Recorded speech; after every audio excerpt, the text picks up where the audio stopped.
मैं इस वक्त ये समझता हूँ कि हुकूमत जो है, जो इस वक्त इन पावर है, वो किसी तरह भी फ़िलहाल रिकन्सिलिएशन उन्हें सूट नहीं करती। वो इस वक्त ये चाहते हैं कि अपोजिशन और इस्टेब्लिशमेंट के दरमियान एक टकराव की कैफियत कायम रहे, क्योंकि वही कैफियत जो है वो उनकी अपनी एग्जिस्टेंस का ज़रिया बन रही है। आप बेसिकली फरमा रहे हैं कि गवर्नमेंट ही मुज़ाकरात की राह में सबसे बड़ी रुकावट है। अब तक जो है हुकूमत इसमें कामयाब रही है कि पीटीआई वालों ने भी कोई कसर नहीं छोड़ी कि वो इस्टेब्लिशमेंट के साथ टकराव बढ़ाने में उन्होंने भी कोई कमी नहीं की, और उनके जो अंदर बाहर लोग हैं उन्होंने भी इसमें एक रोल प्ले किया है। अबानी पीटीआई की तरफ से ये था कि उन्होंने कॉम्प्रोमाइज़ तो करना नहीं है, वो नहीं किया उन्होंने, लेकिन वो डायलॉग के लिए तैयार थे। इन दिनों की बात है, वो अगर डायलॉग के लिए तैयार थे तो किस लेवल के डायलॉग के लिए तैयार थे और कितनी गुंजाइश और कितना मार्जिन था कि वो डायलॉग चाहते हैं, ये मैं कह सकता हूँ, लेकिन वो कॉम्प्रोमाइज़ नहीं करेंगे, ना वो कोई डील लेगा,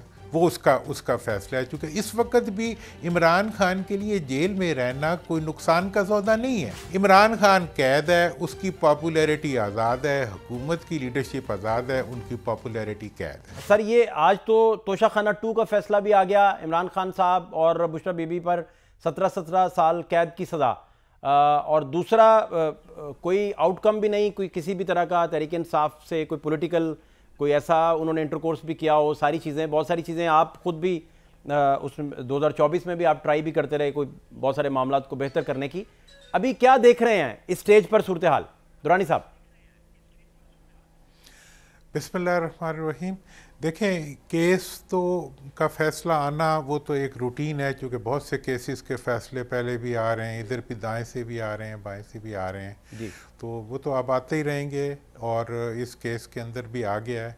इसमें थोड़ा सा जो बुशरा बीबी की इन्वॉल्वमेंट है उसके ऊपर डेफिनेटली एक क्वेश्चन किया जा सकता है, और वो हो जाएगा, और इन ड्यू कोर्स ऑफ जो है लीगल कोर्स में आगे उनके पास अपील का राइट भी है, और वो उधर भी जाएंगे। तो इसलिए ये तो एक अब चलता हुआ प्रोसेस है जिसमें चलते रहना है।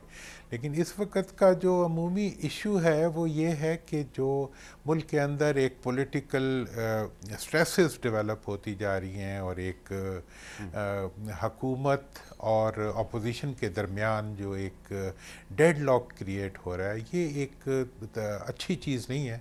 मैंने तो बड़ी कोशिश की थी कि रिकन्सिलिएशन का कोई प्रोसेस चल सके, लेकिन अब तो ऐसे लग रहा है कि जैसे बस टकराव के जो कोर्स है उसी को पुश किया जा रहा है और वही आगे जा रहा है, जो कि आवाम पसंद नहीं कर रहे इस वक्त। क्योंकि एक तरफ तो आवाम को डिलीवर नहीं कुछ हो रहा, दूसरी गवर्नेंस के गैप्स बढ़ते जा रहे हैं, इकॉनमी के गैप्स बढ़ते जा रहे हैं, और उसके साथ साथ जो है बस एक सप्रेशन और सज़ाओं का प्रोसेस चल रहा है।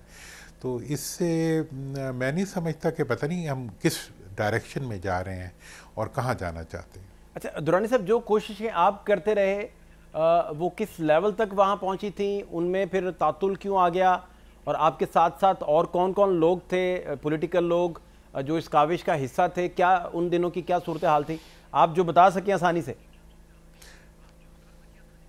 देखिए, मैं तो ये समझता हूँ, मैं तो 24 से ही इलेक्शन से पहले से ही ये कोशिश शुरू की थी कि पीटीआई वाले भी सब मेरे साथ राब्ते में थे, और दूसरी तरफ भी जहाँ जहाँ हमारा राब्ता होता था। मैं असल में मैं बिलीव करता हूँ कि जब आपने रिकन्सिलिएशन का प्रोसेस करना हो तो उसको ट्रैक 2 पे करना चाहिए, और CBMs के ज़रिए करना चाहिए, कॉन्फिडेंस बिल्डिंग मेजर्स के ज़रिए करना चाहिए। उस पर मैंने किया, और एक डिफरेंट फार्मूलाज भी उसमें हमने बनाए, इवन नेशनल यूनिटी गवर्नमेंट का भी एक फार्मूला बनाया। लेकिन उसको मैं इस वक्त ये समझता हूँ कि हुकूमत जो है, जो इस वक्त इन पावर है, वो किसी तरह भी फ़िलहाल रिकन्सिलिएशन उन्हें सूट नहीं करती। वो इस वक्त ये चाहते हैं कि अपोजिशन और इस्टेब्लिशमेंट के दरमियान एक टकराव की कैफियत कायम रहे, क्योंकि वही कैफियत जो है वो उनकी अपनी एग्जिस्टेंस का ज़रिया बन रही है। तो लिहाजा उस वक़्त से अब तक जब मैं सारी रिकन्सिलिएशन के प्रोसेस को देखता हूँ, तो इस सारे प्रोसेस के अंदर सबसे बड़ा विलन जो है वो खुद वो हुक्मरान नज़र आते हैं, जो कि इस वक्त हुकूमत में है, और वो उनके हुकूमत में आना भी रिकन्सिलिएशन ना होने का ज़रिया था। आज उनका हुकूमत में रहना भी किसी रिकन्सिलिएशन को एनकरेज नहीं करता। लिहाजा वो चाहते हैं कि जी ऐसा बस एक, आप बेसिकली फरमा रहे हैं कि गवर्नमेंट ही मुज़ाकरात की राह में सबसे बड़ी रुकावट है।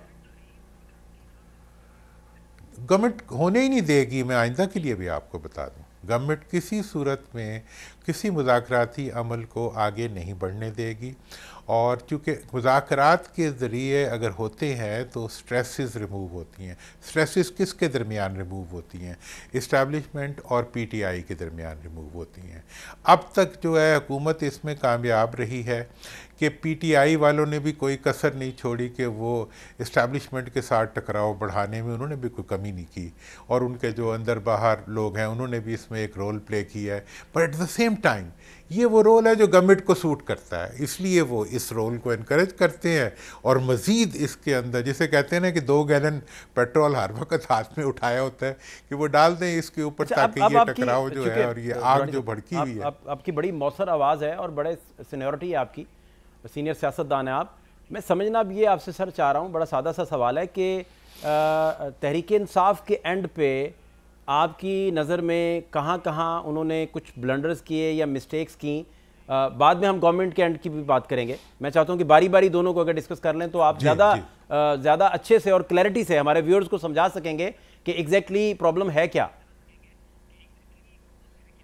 देखें, जहाँ तक पीटीआई का ताल्लुक़ है ना, पीटीआई का एक इस वक्त वो इससे पहले भी और अभी तक भी वो पार्लियामेंट के अंदर एक सबसे बड़ी अपोजिशन की पार्टी है, और उनके ज़िम्मे है पब्लिक इश्यूज़ को उठाना और पब्लिक के तमाम इश्यूज़ को पार्लियामेंट में उठाना, आवाम के सामने उठाना। लेकिन इस किस्म का कोई काम और मेहनत करने की उन्होंने ज़्यादा तकलीफ़ नहीं की जिसके अंदर वो एक्सपोज करते कि आवाम के साथ इस वक्त क्या क्या मुश्किलात हैं और किस किस तरीके से हुकूमत उसकी ज़िम्मेदार है। एक तो उन्होंने ये कोई काम नहीं किया, उन्होंने सिर्फ यही काम किया कि उन्होंने बानी पीटीआई की रिहाई, बानी पीटीआई की रिहाई, सिर्फ इसको इशू बनाया और इसी के ऊपर उन्होंने अपनी टोटल सियासत की। वो कहते हैं 100 गज़ वारूँ गज़ ना फाड़ूँ, मतलब कोई ऐसा एक्शन नहीं उन्होंने किया जिसकी वजह से वो रिहा हो सकते या आवाम की जो मुश्किलात थी उनसे आवाम को रिहाई मिल सकती। ये उनके एंड पे वीकनेस थी।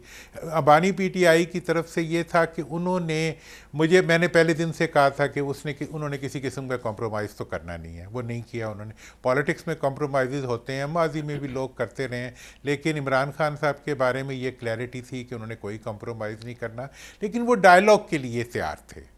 डायलॉग जब नहीं हुआ तो उन्होंने फिर ये किया कि उन्होंने सारा अपनी नेगेटिविटी जो थी वो एस्टैब्लिशमेंट कब तैयार थे डायलॉग के लिए? कब ये एग्जैक्टली किस दौरानिए की बात है, किन दिनों की बात है?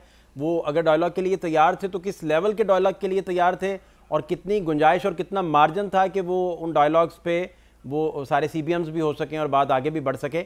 और मैं चाहूँगा मज़ीद क्लैरिटी से अगर आप बता सकें। देखें मैं इसके ऊपर ये बताना चाहता हूँ कि देखें जी, बात यह है कि जब भी कोई डायलॉग होता है, हाँ, पहले तो आपको, अगर आप तो अभी माशाल्लाह यंग हैं, हमने उस ज़माने में बचपन में वो देखे थे जो PNA और भुट्टो साहब के डायलॉग हुए थे।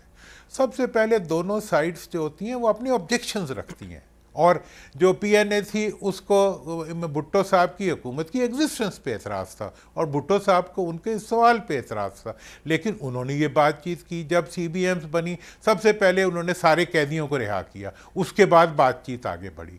तो मतलब ये होता है कि जब आपने बातचीत करनी होती है तो उसके अंदर उन्हें आपके फॉर्म 47 पे एतराज़ है। आप अगर कहेंगे जी फॉर्म 47 पे तो बात ही नहीं होगी, हम तो आगे, तो फिर कैसे बात होगी?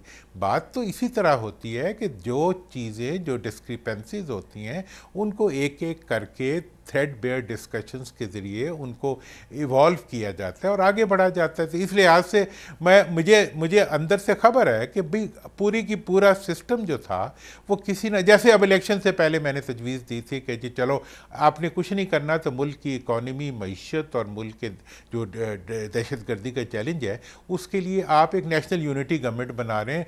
साउथ अफ्रीका ने बनाई, ब्रिटेन ने बनाई, जर्मनी ने बनाई, मुंतखब, लेकिन उसके लिए भी हुकूमत की जो थे लोग उनकी तरफ से तो इसके ऊपर सुनने के लिए भी कोई तैयार नहीं था।